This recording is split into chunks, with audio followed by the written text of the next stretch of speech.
NASA is upping the stakes in the new space race. The agency had been planning to send a station to orbit the moon, but now it just revealed it wants to build a permanent base on the moon. What's that going to take, and why this sudden change in plans? I'm David Levitz, and my guest is Keith Cowing. He's the editor of NASAWatch.com. Keith, thanks for joining us. My pleasure. So before I play a clip in just a second, I want to get your immediate reaction when you heard this announcement just a little while ago. Well, I wasn't surprised. I don't think anybody who follows the space industry was surprised. The Gateway is sort of a relic of somebody else's idea of what we should do from 10, 15 years ago. And it became more of a burden than an opportunity. And with rising costs and delays and so forth, they had to cut something and make it simpler. And quite frankly, everybody wanted to be on the moon, not orbiting around it and sometimes going down there. So this is sort of an exercise in cut to the chase, fish or cut bait, and let's go back to the moon. Okay, we're going to talk in a second about why they want to be on the moon and not just orbiting around the moon. First, let's listen now to NASA's new chief, Jared Isaacman, making the announcement. Here's what he said. America will never again give up the moon. That brings us to the next step, building the moon base.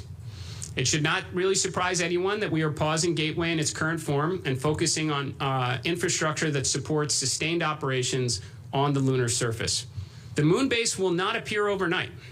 We will invest approximately $20 billion over the next 7 years and build it through dozens of missions, working together with commercial and international partners towards a deliberate and achievable plan.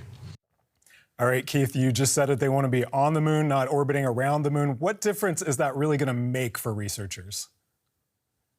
Well, if you're just going to go around the moon, you don't need to send people. We already have spacecraft that orbit the moon and do all that stuff perfectly well. But the whole idea of going to the surface of the moon this time is to pretty much pick up where we left off half a century ago. And it's one thing to send robots to the surface and have them drive around. It's another to send thinking humans with the curiosity and the ability to, change plans at a moment's notice and so forth to go there and do the geology on the moon. But moreover, they're also talking about sending people back to the moon, another world that's far away, that, if you have problems, you have to solve them yourself, and learning how to live on a world like that such that you can do your homework on the moon so you're ready to go to Mars and you don't have as many surprises as you might otherwise have. We're definitely going to be talking about how this might be a step toward sending people to Mars. First of all, though, how big of a technological and scientific challenge is this going to be for NASA, putting a base on the moon with people in it? Well, we could have done this 50 years ago when I was in my 12 years old watching this, because I remember them saying there'll be Apollos 10 and 20 and 30, and we'll leave some pieces there and we'll build a base. So this is not a new idea. The whole thing is, do you have the money to send the things to land there and link them together and then send people there to visit? And it went from being, in the Apollo era, we would launch every few months to maybe once or twice a year. And then after that, we lost interest for, again, half a century. And then we were going to go back, but maybe once every couple of years. And who wants to do that? You're either going to explore this new world or not. And the more often you go, the better you get at it, the better you can develop systems that send you there cheaper, and you can get your answers quicker. So you're either, like I said before, you're either going to fish or cut bait. And the way that they were going to do it wasn't working. So they had to stop and think, how can we make it better? And that's what they're trying to do. And now they're picking up, as you said, where they left off decades ago. Why is NASA so interested in doing this again now? I'm interested in the timing, and I'm interested both from a science perspective, but also from a politics, or I guess astropolitics perspective. Why now? Well, it's funny. I was not in that room today, but 20-something years ago I was. after the loss of Columbia and President George W. Bush said we're going to go back, it was an attempt to bring NASA back to basics and to inspire the agency to get on with things. But, 20 some odd years later, and we're still like X years away from going there, and that was not working. But the reason to go back then and the reason to go back now is similar but different. It's give me the same thing but different, like they say in Hollywood. But now it's not a race between us and Russia. It's apparently a race between us and China, except it's not who's us. Us is America, China, Europe, Japan, Canada, and there's other nations now that have the ability to go to the moon. So there's companies, by the way, that can go even if we don't want to pay them. So it's a totally different multipolar world. But at the end of the day, I think everybody finally realized it's sort of like, the South Pole. The first guys to walk overland did that. It took 50 years before somebody did it again because now they could do it better. So there's kind of that analogy again going on here that we need to go back. And if we're serious about exploring other worlds, if we can't do it on the moon, we really can't do it anywhere else. You mentioned China and some other countries. Could you sort of draw us a chart, if you will, of who is where in this process at this point, and which other countries might have these ambitions? Okay, you need a scorecard. It used to be easy, America, Russia.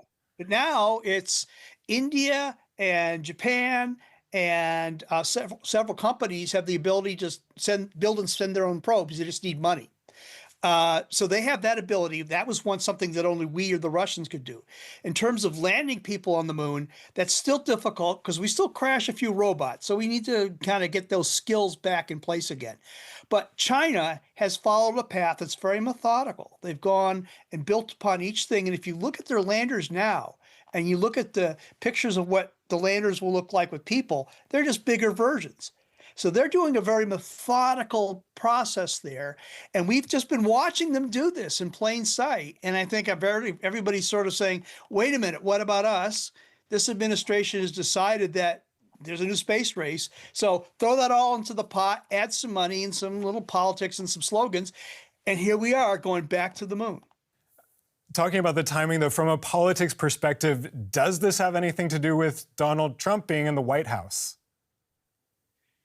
Yes, it does, because at the end of the day, this is a very visible effort for any president, and the question is, well, why are we spending money on this? Blah blah blah blah. We have problems back on Earth, so you kind of need a White House behind it. As far as the way that we're doing this, during Trump 1, there was a lot of, yeah, we're supportive of this, but this time they want to make sure that everybody knows that Donald Trump fill in the blank. And, if that's what it takes to get us back to the moon, then I think a lot of people will live with it. It is important to have the backing. And I seem to think that with the guy that he picked to be at NASA, quite frankly, I think he's the right person at the right time. And so you've got a nice mix here that seems to be working. And, if people want to inject their politics into this, they're going to do that anyways. I won't get into mine, but like I said, I'm 70 years old. I want to see people back on the moon. I want to see it done properly, and I'd like to see it done with as many other nations as possible. And that seems to be what's going on here. So I'll give them a pass on that. Working together with other nations, or is it America first on the moon? Well, there's a Canadian in Artemis too. We're going to be working with Japan, so we know there's going to be a Japanese astronaut. ESA is up to its elbows in this program. I mean, the upper stages and everything are theirs. So you'll see a European. I don't know which country will come from. So it's not going to be just Americans going there. I don't know what China's going to do. I assume it's going to be all, well, I don't know what they may do. But at least this time with the Artemis Accords, which is an international effort to bring countries in, I think they're in the 60s now in terms of numbers of nations involved.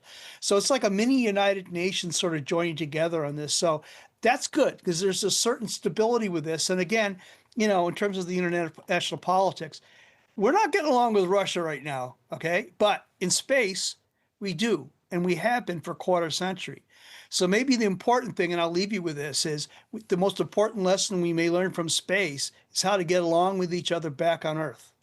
It's not just countries that are trying to do this, it's also private enterprise. I want to look at a post by SpaceX boss Elon Musk.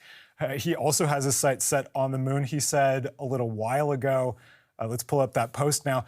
SpaceX has already shifted focus to building a self-growing city on the moon, as we can potentially achieve that in less than 10 years, whereas Mars would take 20 plus years. What does he mean by a self-growing city? I think Elon pays attention to what's going on, and some people say that sometimes we're operating on Elon time. He'll have a schedule that he doesn't actually meet, but he always meets it. And he's got another rocket, a third generation of it, size of a battleship, more powerful than anything anyone's ever built, and he's flown it a bunch of times. So, I mean, and meanwhile, his competitor, Jeff Bezos from Blue Origin, has something similar. So you have these guys who are in their 40s and 50s who read far too much science fiction when they were young, made a lot of money, and they don't know any better than to try and do this. Oh, great, let's get somebody else to pay for it. But they can do it on their own if they really want to. And I suspect they would if NASA decided they didn't want to pay for this stuff. So stay tuned. It's now actually a little space race inside of the bigger one. It's SpaceX versus Blue Origin. Which one will get to go first? That's going to be kind of more interesting to me than anything else. And so NASA is saying this is going to take 7 years. Elon Musk is saying less than 10. To me, that sounds like a long time. I understand if you're talking about a space program that is not so long. Does that sound like a rush to you? Look, I'm 70. We were told when I was growing up that we're going to be on the moon by the end of the decade. We did. So I thought, yay, now we're going to go to Mars by 1981. All right, 50 years, I'll be in my 80s when this happens. It should have happened when I was in my 30s. So it's better to try now than ever. But there's a lot of people that think that just going back for a couple of landings and then saying, okay, we've done that. Well, that's what we did before. Now we're looking at a methodical way of going back, of building an infrastructure with satellites that can give, communications in orbit, fuel that you can use to go elsewhere, bases that can land. That takes a while to set up.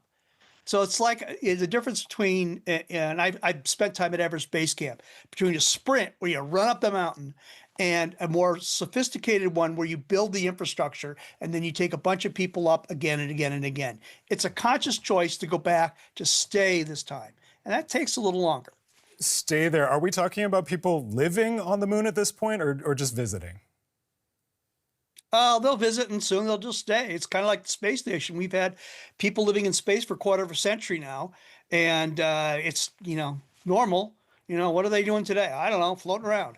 And that'll eventually be sort of like, well, who's on the moon? Well, it's not going to be 2 or 3 people. It'll be 4 or 5, but then they'll be there permanent. And there may be more than one place that they're going to be living. We apparently at NASA in America and Europe and Japan and Canada are going to go to the South Pole of the moon. China maybe is, or maybe they're going to go somewhere else. So we may have more than one place on the moon where people are living. So get used to it. I think it's going to take a little while to get used to this. You did mention earlier, and also Elon Musk mentions a base on Mars. Is a moon base, whether it's NASA or SpaceX or China or whoever, is it a stepping stone toward a base on Mars? It is. And I mentioned that I had spent some time at Everest Base Camp. I've been up to the Arctic on remote desert islands. And, there's a saying, you want to do your homework at home, not when you're in the field. And I set my tent up in the backyard to make sure I knew how to do it. And I did some other stuff. Going to the moon now is a big step that, being there, being in a dangerous place and learning how to do surface walks every day and how to fix the gear that may have broken and so forth. Getting that skill set together is important so that you can say, hey, you know what? We were going to do the Mars thing this way, but no, we needed to do it that way instead because you can fix that. You can't fix this. It's a learning experience like, Boy Scouts or Girl Scouts. You need to be prepared. So any base you see in the moon is going to be a little bit different than Mars because Mars has an atmosphere and dust and so forth. But fundamentally, the operations will be kind of like Antarctica, where if it's the middle of the winter and you get sick, you're going to have to operate on yourself.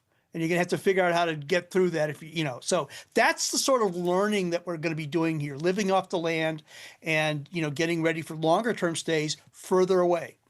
It is, you say people are going to have to be operating on themselves. It is challenging sending humans into space. You laid out why it's better than robots. We can pivot more easily and do more things with geology, but humans, Generally, they have to come back to Earth. We get sick. We're kind of complicated. Do you see NASA, once they have established this base on the moon, pivoting more towards sending robots instead of humans, if we're going full-on sci-fi here? It's both, and full on sci-fi. I mean, when I went to Everest, I lived at base camp at 17,000 feet. My friend, who's an astronaut, went to the summit. But I was there with an astronaut, and we were two space nerds talking about all this all the time. But there's great similarities between that and, I had to fill somebody's filling. They couldn't do it themselves, and I helped carry somebody on a stretcher to be evac by a helicopter. That wasn't why I was there, but I ended up doing it. So you have to learn the sort of expeditionary mindset of how to do this. But you got to practice doing this. And you look at how we got ready to go to the Apollo missions back in the day. They went out into the desert and they carried all this gear on. And even though they may have looked like a bunch of guys carrying a bunch of gear, they were weighted down and encumbered in a way that let them practice in the clumsy fashion in the field. So the question you asked is, robots or humans? Both. You may want the robots to go out and look ahead, and then you'll follow up. But as Steve Squires, who was one of the more famous Mars robotics geologists, said, I could go out in an afternoon and do all the geology that rover just did in 6 months. So you got to weigh the benefits of both of them. And that's the plan. We're going to be launching the robots to the moon once a month starting in 2027. Okay, so it's not either or, it's humans and robots. Keith Cowling, editor of NASAWatch.com. Yes. Thanks for chatting with us. My pleasure.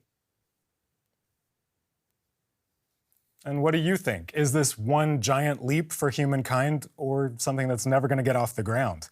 Let us know in the comments. And if you like this video, please hit that like button. And if you haven't already, don't forget to subscribe.